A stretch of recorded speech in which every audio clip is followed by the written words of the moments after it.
అందరికీ నమస్కారం. ఈరోజు మనం చెప్పుకోబోయే కథ ఇల్లాలి అందం. కథలోకి వెళ్ళబోయే ముందు మీరు కనుక మన ఛానల్ని ఫస్ట్ టైం చూస్తున్నట్లయితే తప్పకుండా మన ఛానల్ని లైక్ చేయండి, షేర్ చేయండి, సబ్స్క్రైబ్ చేయండి, బెల్ ఐకాన్ క్లిక్ చేసి ఆల్ అనే బటన్ని ప్రెస్ చేయడం మర్చిపోకండి. కథని ఎక్కడ స్కిప్ చేయకుండా వినండి. మరి కథలోకి వెళ్ళిపోదామా? రమణారావు సరస్వతి దంపతులకి చాలా కాలం పిల్లలు లేరు. వీళ్ళకి స్థిరచరాస్తులకి తినడానికి ఉండటానికి ఎలాంటి లోటు లేదో. ఆ రోజుల్లోనే రమణారావు తాత ముత్తాతలు సంపాదించిన ఆస్తి రమణారావు దాకా వచ్చేపాటికి వీళ్ళకి 100 ఎకరాల పొలం మిగిలిందే. ఇక సరస్వతి స్త్రీధనంగా 7 వారాల నగలు తెచ్చుకుంది.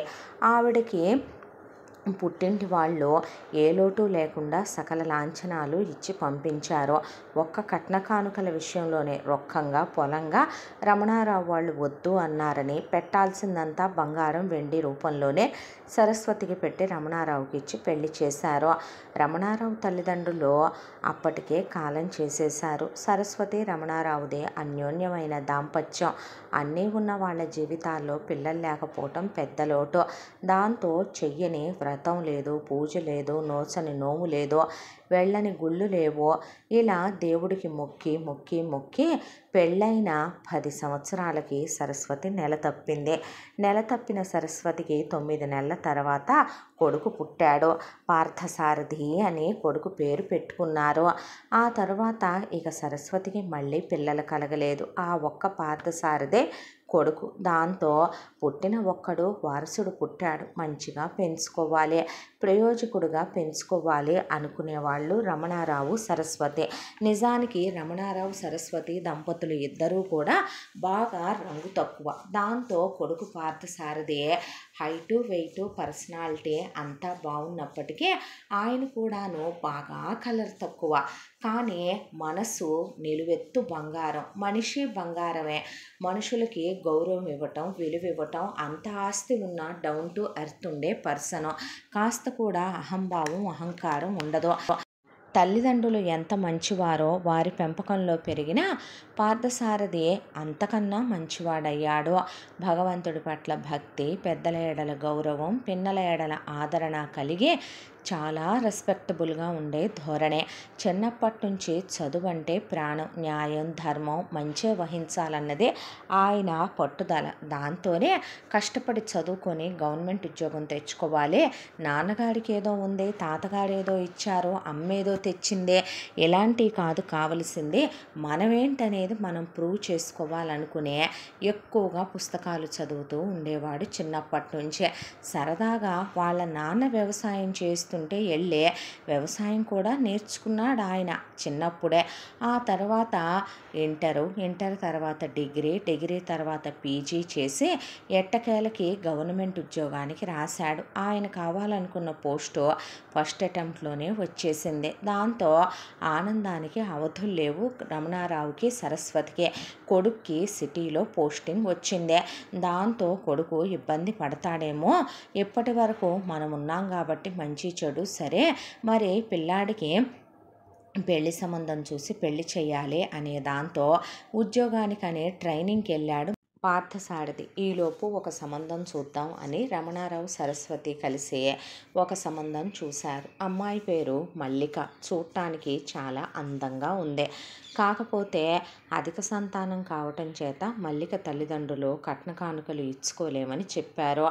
వాళ్ళది వీళ్ళ కులమే కావటం, అమ్మాయి అందంగా ఉండటం, అమ్మాయి ఇంటర్మీడియట్ వరకు చదువుకొని ఉండటం, దానికి తోడు ఇంటి పని, వంట పని చేతవ్వని, చాలా మంచి కుటుంబం అని చెప్పడంతో వెనక ముందు ఆలోచించుకోకుండా సంబంధానికి సరే అని ముందు వెళ్ళి పిల్లని రమణారావు సరస్వతి చూసొచ్చారు. పార్థసారథి ఉద్యోగం ట్రైనింగ్ కంప్లీట్ చేసుకొని తిరిగి వచ్చి ఇక జాయిన్ అవ్వాలని అమ్మా నాన్నలతో చెప్తే ఒకేసారి పెళ్లి చేసుకుని భార్యతో సహా వెళుతువులే నాయన అనేసరికి పిల్ల లేకుండా పెళ్ళి ఎలా చేసుకుని నాన్నగారు అని అడిగితే పిల్ల ఉంది, పెళ్లి చూపులు చూసేసి మేము రావటము అయిపోయింది.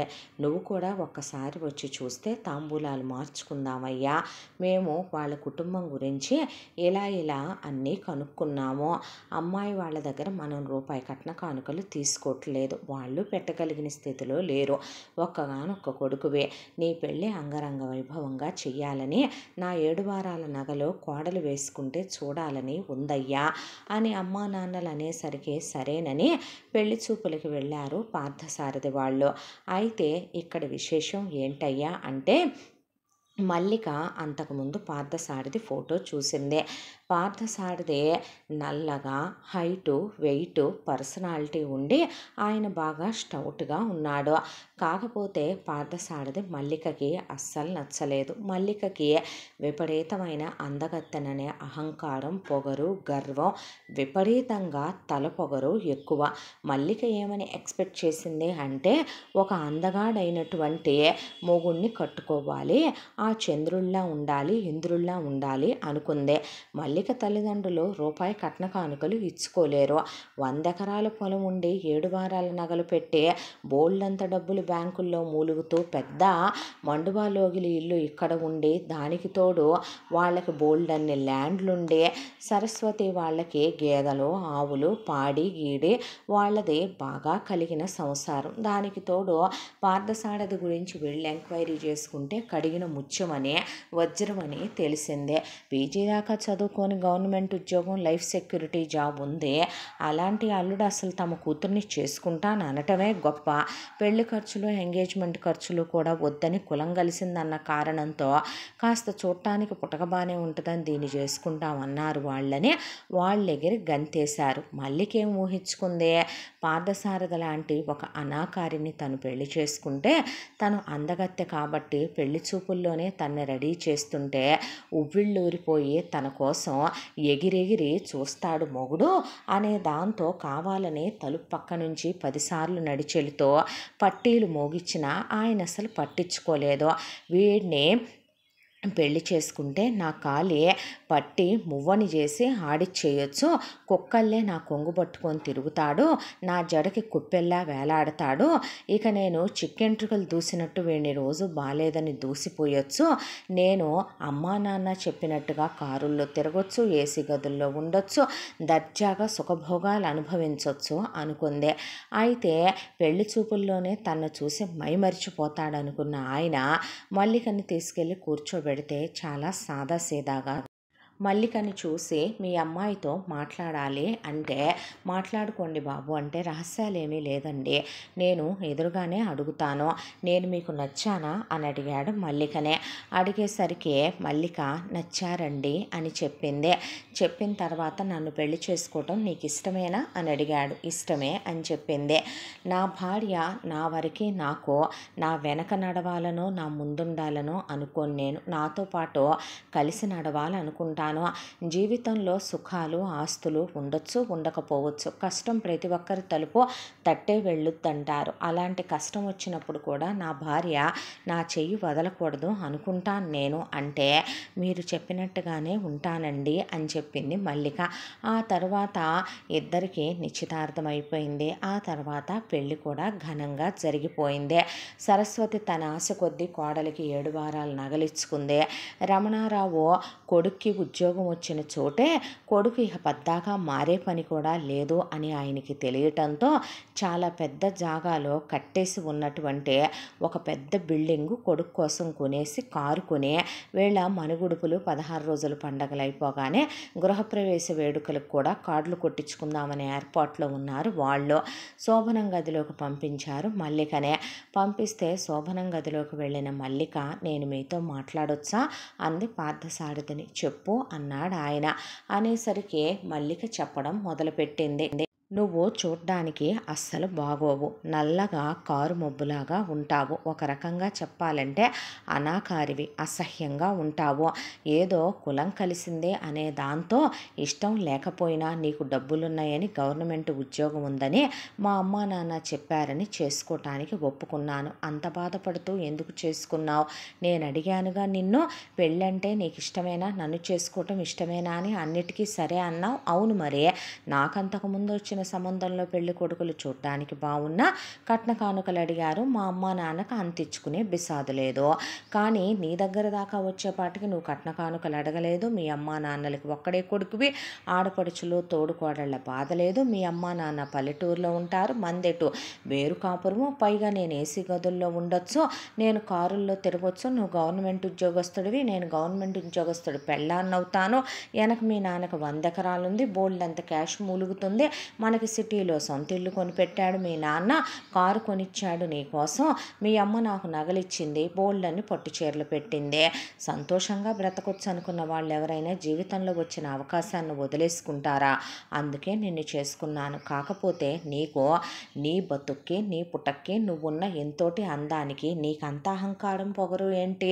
నేను చూడటానికి ఎంతో అందగత్తెనే. నువ్వు నా ఎడంకాలు చిటికెన వేలి గోరి అంత అందంగా కూడా ఉండవు. పగలు చూస్తే పగలో కల్లోకి వస్తావు నువ్వు. అలాంటి అనాకారివైన నిన్ను నేను జీవితాంతం కళ్ళు మూసుకొని కాపురం చేసి నీకు పిల్లల్ని కూడా కనాలి. ఏమోలెమ్మనమనే నేను ఆ రోజు పెళ్లి చూపుల్లో నా వైపు చూసి ఉవ్విళ్ళూరిపోతావనుకుంటే అంత పెట్టి సరి ప్రదర్శించావు. పెళ్లి చూపుల్లో అందరి ముందే మాట్లాడతానన్నావు. నిశ్చితార్థం రోజున అంతే, అందరూ ఫోటోల్లో చూసి కాకిముక్కుకి దొండపండు అన్నారు నన్ను. నాకు ఎలా అనిపించిందో తెలుసా?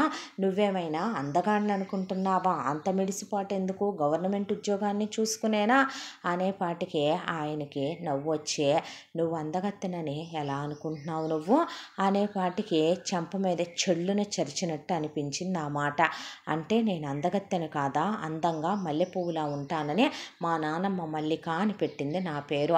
నా హైట్ ఎంత అన్నాడు ఆయన. ఏమో, నా హైటు 6'2", నీ హైటు 5'3". నువ్వు నేను పక్కపక్కనే ఉంటే మరగుజ్జు పక్కన నిజం చెప్పాలంటే ఒక ఎత్తైన వీరుడు నడిచెళుతున్నట్టు ఉంటుంది. నీ ఆకారానికి నువ్వు ఉండాల్సిందే ఒక 50 కేజీల లోపు. నువ్వు ఉంది 85 కేజీల వెయిట్. అంటే నువ్వు ఎలా ఉన్నావు? ఒక గుమ్మడికాయ దొర్లుకొచ్చినట్లేవు నా పక్కన. పైగా నీవి చిన్న చిన్న కళ్ళు, చిన్న చిన్న చెవులు, కోసేసినట్టుండే చేతి వేళ్ళు, కాలి వేళ్ళు, గట్టిగా ఒక 5-6 ఏళ్ల పిల్లల పాదాలంతున్నాయి నీ పాదాలు. నీలో వెతకాలంటే నీది మొత్తం కలిపి ఒక పిడికెడు జుట్టు కూడా ఉండదు. నీకు ఎన్ని లోపాలున్నాయి? నీకు కళ్ళల్లో మెల్లుంది, పళ్ళు ఎత్తులున్నాయి. అలా నేను ఎంచుకుంటూ పోతే నీలో లోపాలు ఎన్నంటావు అనేసరికి, అంటే నేను అందగత్తెని కాదు అనాకారిని అంటున్నావా? నువ్వు అందగాడిని అంటున్నావా? అసలు నేనేమనుకున్నానో తెలుసా? నువ్వు నాకు ఈక్వల్ హైట్ ఉండాలనుకున్నాను. నువ్వు ఎత్తున్నావనేసరికి నీకు పొగరు. నువ్వు నా అడుగులకి మడుగులొత్తాలనుకున్నాను. నువ్వు గవర్నమెంట్ ఉద్యోగం చేసి చదువుకున్నావనేసరికి నీకు బలుపు. నీకు అందుకే నేను ఆనట్లేదు, నేను కట్నాలు తేలేదని నీకు నచ్చట్లేదు అనేసరికి, అలాంటప్పుడు ఎందుకు విడాకులు తీసుకుందాం పద, బయటికి వెళ్ళి చెప్తాను. నీకు నచ్చిన వాడిని అడుగులకు మడుగులొత్తి నీ చుట్టూ కుక్కల్లే తిరిగేవాడినే చేసుకుందువు కానిపా, నాకు తగిన అమ్మాయి నాకు దొరుకుద్దులే అన్నాడు ఆయన. అని లేచి నుంచునేసరికి ఆయన తన కాళ్ళ చుట్టూ తిరుగుతాడనే, అసలు తనకు ఆయన అంత హైట్ ఉన్నాడనే నచ్చల. బాడీ బిల్డర్ లాగా ఇంత పర్సనాలిటీ ఉందని నచ్చల. పైగా ఆయన కాంప్రమైజ్ అయ్యే పర్సన్ కాదు. తన కాళ్ళ చుట్టూ అందగత్తె అయిన పెళ్ళామనే కాళ్ళు పట్టుకొని కాళ్ళు నాకుతూ కుక్కపిల్లలా కూర్చునే మనిషి కాదు. దాంతో ఆ పొగరు, ఆ అహంకారమే తనకి నచ్చలేదు. తను 6 ఆకులు చదివానంటే ఆయన 12 ఆకులు చదివానన్నట్టు మాట్లాడటం జీర్ణించుకోలేకపోయింది తను. దాంతో ఇక కోపం వచ్చింది. కానీ అంతలోకి ఇంకో ఆలోచన వచ్చింది. ఇప్పుడు వీడిని నేను వదిలేసి ఇంకొకరిని చేసుకున్నా సెకండ్ హ్యాండ్ అంటారు, రెండో సంబంధం అంటారు. వాడేం చేయలేదా, వాడు ముట్టుకోలేదా, అంటుకోలేదా అంటారు. వాడు ఎందుకు వదిలేశాడు అంటారు. రేపు పైగా అమ్మా నాన్నలు చూసే రెండో సంబంధం వాడు 3 పిల్లల తండ్రో 4 పిల్లల తండ్రో వస్తే వాడికి వీడుకున్నంత ఆస్తే ఉండాలనే ఉందే. వీడమ్మా నాన్నలాగా వాళ్ళు వేరు కాపురాలు పెట్టిస్తారనే ఉందే. వీళ్ళ వాడు గవర్నమెంట్ ఉద్యోగస్తుడవుతాడనే ఉందే. వీడుకున్నట్టు వాడికి 100 ఎకరాలు 7 వారాల నగలు ఉంటాయనే గ్యారంటీ ఏముందే అనే దాంతో విడాకులు గట్రా అంటే మా వాళ్ళేమన్నా అంత దిక్కు దివాణం లేకుండా ఉన్నారనుకుంటున్నావా? ఆడవాళ్ళని పెళ్లి చేసుకొని ఇలా మాట్లాడటమేనా నీకు మీ అమ్మా నాన్న నేర్పిన సంస్కారం? నీకు నేర్పినంత సంస్కారం నాకు మా అమ్మా నాన్న నేర్పలేదులే కానీ వెళ్ళి పడుకో అన్నాడు ఆయన. అనేసరికి అదేంటి, నా ఒంటి మీద చెయ్యవా, నాతో కాపురం చేయవా, నాతో పిల్లల్ని కనవా, దేంతో అక్రమ సంబంధం పెట్టుకుందామని? ఏదైనా ఉంపుడు గత్తెలున్నారా? నీకు బయట తిరుగుళ్ళు అలవాటు కూడా ఉందా? నీకు వ్యసనాలు అలవాటు కూడా ఉన్నాయా? నేను బయటికి వెళ్ళి ఇప్పుడే నువ్వు నా ఒంటి మీద చెయ్యట్లేదని, నాతో కాపురం చేయట్లేదని చెప్తాను అందే. అనేసరికి ఆయన ఏం మాట్లాడలేక, నిజమే, నిన్ను పెళ్లి చూపుల్లో చూసినప్పుడు నేను నిజంగానే నీ గురించి పర్సనల్గా నేను ఎంక్వైరీ తీసుకోవాల్సిందే. మా అమ్మ నాన్నల అమాయకులు కదా, పెద్దగా చదువుకోని వాళ్ళు కదా, అలా నమ్మేశారు. ఇప్పుడు పెళ్లి చేసుకున్న ఇల్లాలకి విడాకులు ఇస్తానని చెప్తే నువ్వు ఇలా మాట్లాడావని చెప్తే నా తల్లిదండ్రులు బ్రతకలేరని ఆయన భుజం మీద చెయ్యేసి చెయ్యి చేతిలోకి తీసుకున్నాడు. ఒక్క నిమిషం ఆగు, లేసి లైట్ తీసిరా అందే. ఎందుకు అన్నాడు ఆయన. లైట్ వేసినా లైట్ వేయకపోయినా నువ్వైతే ఏమీ కనపడవు కదా, నా చందమామ లాంటి ఒళ్ళు నీలాంటి కురూపి కింద నలిగిపోవటం నేను లైట్ వేసుకొని మరీ వెలుతురులో చూడలేను. కాబట్టి కళ్ళెటు మూసుకోవాలని నిర్ణయించుకున్నాను. దాంతోపాటు చుట్టూ కూడా చీకటి చేస్తే వెళ్ళి లైట్ తీసిరాపో, నీ మొహం చూస్తూ నేను కాపురం చేయలేను అందే. అనేసరికి ఆయన మనస్సు చివుక్కుమన్నా బయట వాళ్ళ అమ్మా నాన్నలు తచ్చాటం విన్న ఆయన ఇకేమీ మాట్లాడలేక కరెంటు తీసి కాపురం చేశాడు. అలా వాళ్ళ మధ్య 16 రోజుల పండగ దాకా కాపురాలు జరిగిపోయినాయి. అయిపోయిన తర్వాత ఇక సిటీకి తీసుకెళ్ళి కొడుకు కోడలతో గృహప్రవేశం చేయించి కాపురం పెట్టించారు రమణారావు, సరస్వతి. ఆ తర్వాత వాళ్ళు వెళ్ళిపోయారు. ఇక మల్లిక ఎప్పుడైతే సిటీకి వచ్చిందో మల్లికలో విచ్చలవిడితనం పెరిగిపోయింది. ఇక్కడికి వచ్చిన తర్వాత ఇంటి ముందు కారు, ఇంట్లో ఏసీ గదులు, పడక మంచాలు, ఒకవైపున ఇంట్లో పనివాళ్ళు, వంటవాళ్ళు, డ్రైవర్లు, తోటమాలి అందరూ ఉండటం, ఆయన ఉద్యోగానికి వెళ్ళి రావటం. దాంతో నీ జీతం నాకు ఇవ్వు అని అడిగితే ఏ భార్య అయినా భర్త జీతం తన హక్కు తీసుకోవచ్చని ఆయన ఇస్తే 3 రోజుల్లో జీతం అయిపోయింది, ఇంకా డబ్బులు ఎత్తుకురా, లంచాలు తీసుకో, పై డబ్బులు ఎత్తురా, మీ నాన్న 100 ఎకరాల పొలం సొంతానికేగా వేస్తున్నాడు, ఆ డబ్బులన్నీ తీసుకొచ్చి ఇమ్మనమను, ఏం చేసుకుంటారు వాళ్ళ దినం మీద వేసుకుంటారా అని చెప్పి అనేపాటికి అసలు అంత జీతం ఎలా ఖర్చు అయిందే అన్నాడు ఆయన. అనేపాటికి నేను ఉమెన్స్ క్లబ్కి వెళ్తున్నాను, మహిళా మండలికి వెళ్తున్నాను, కార్డ్స్ ఆడాను, కార్డ్స్లో కొంత అమౌంట్ పోయింది, షాపింగ్కి వెళ్ళాను, బ్యూటీ పార్లర్కి వెళ్ళాను, బట్టలు కొనుక్కున్నాను, నగల్లో కొన్ని మోడల్స్ మార్చాను, దాంతో మజూరీలు తరుగులు కట్టాల్సి వచ్చినాయి, ఇగో ఈ చెప్పులు కొన్నాను, ఈ లిప్స్టిక్లు కొన్నాను, ఈ మేకప్లు కొన్నాను అని చెప్పుకురావటం మొదలు పెడితే ఆయన నెక్స్ట్ మంత్ నుంచి జీతం ఇవ్వటం మానేశాడు. అదేంటి జీతం ఇవ్వవు అనేసరికి ఇది నీ పాకెట్ మనీ, ప్రతి నెల నీకు ఇచ్చేది ఇది అని చెప్పాడు ఆయన. చెప్పేసరికి ఆయనకి ఒకవైపున వాళ్ళ నాన్న 100 ఎకరాల పొలం మీద సొంతానికి ఏయటమే కాబట్టి ఇంకా మా దగ్గర ఎందుకు లేయ్యా అని చెప్పి ఆ 100 ఎకరాలు ఆయన పేరు మీద రాసేసి స్థలాలు ఆయన పేరు మీద రాసి, స్థలాలు లీజుకి ఇచ్చిన డబ్బులు, పొలం సొంతానికే వేసిన పంటలు రాగానే వచ్చిన డబ్బులు ఆయనకే తీసుకొచ్చిస్తే ఆయన తల్లి పాడి చేసిన డబ్బులు కూడా ఆయనకే పంపేదే. కొడుకు సిటీలో ఉంటున్నాడు, డబ్బులు వాడుకుంటాడు అనే ఊరు నుంచి ఎక్కడైనా మల్లిక అమ్మా నాన్నలు పంపాలి, వాళ్ళు పేదవాళ్ళు కాబట్టి పచ్చళ్ళు, కారాలు, వడియాలు, అప్పడాలు అన్నీ పార్థసారథి తల్లే పంపిస్తూ ఉండేది ఇక్కడికే. వంటమ్మాయి వండి తిండి తింటాం తప్ప మల్లిక వండితే తిండి తినాలన్నా కూడా బెండకాయ కూరలో నుంచి గమ్ సాగినట్టు బంకలు సాగుతూ, బంగాళదుంప పైన ఉడికి లోపల కరకరలాడుతూ, అసలు ఆ వంటలే పప్పుచారు వండితే ఉల్లిపాయ ఉడకదు, ఆ వంటలు తినలేక వాంతులైపోవాలి అవతల వాళ్ళకే. పాపానికో పుణ్యానికో వంటమ్మాయి ఉంది కాబట్టి గెట్నైపోతున్నాను అనుకునేవాడు ఆయన.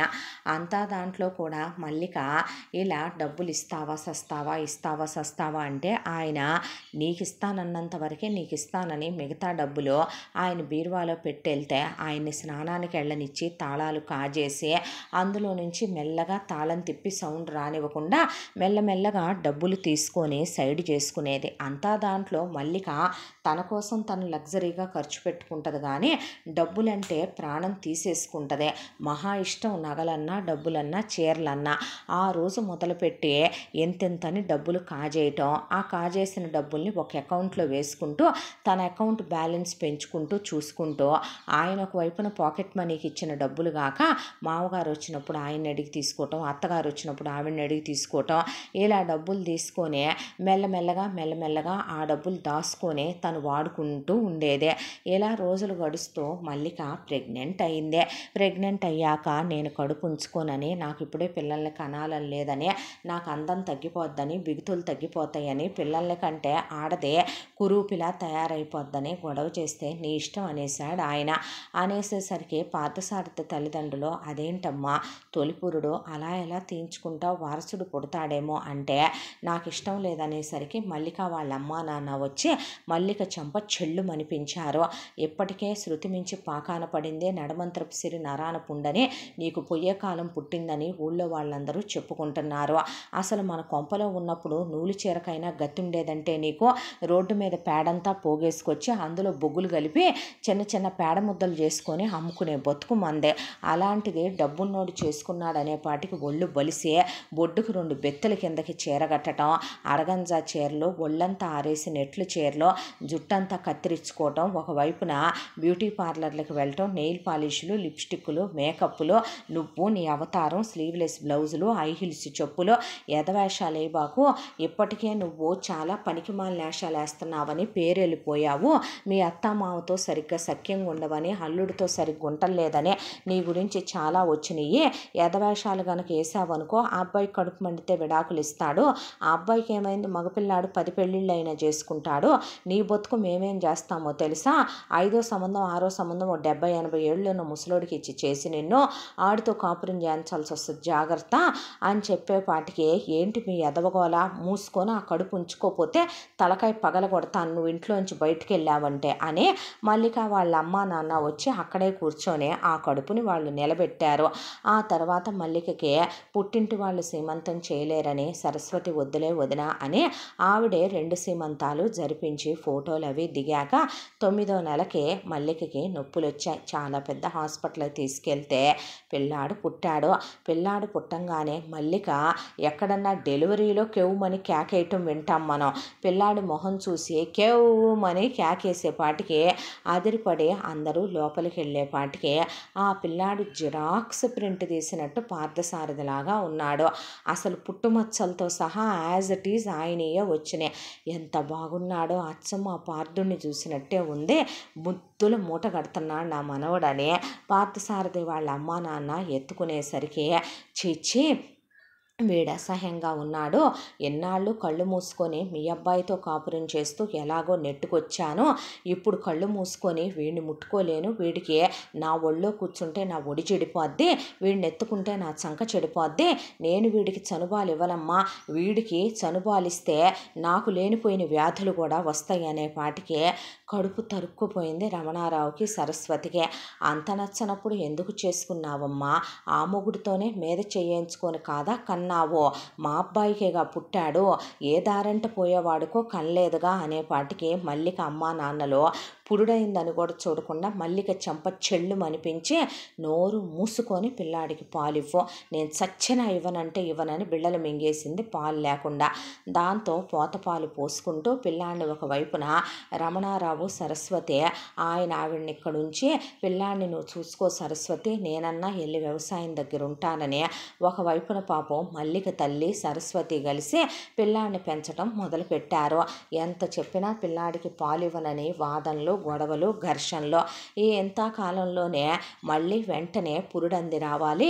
లేకపోతే గనక అసలే నిజం చెప్పాలంటే మల్లికకు అంత అర్జెంటుగా మల్లిక వాళ్ళ అమ్మా నాన్న వాళ్ళు పక్కకి వెళ్ళి చెప్పుకుంటుంటే పార్థసారథి గారు విన్నాడు.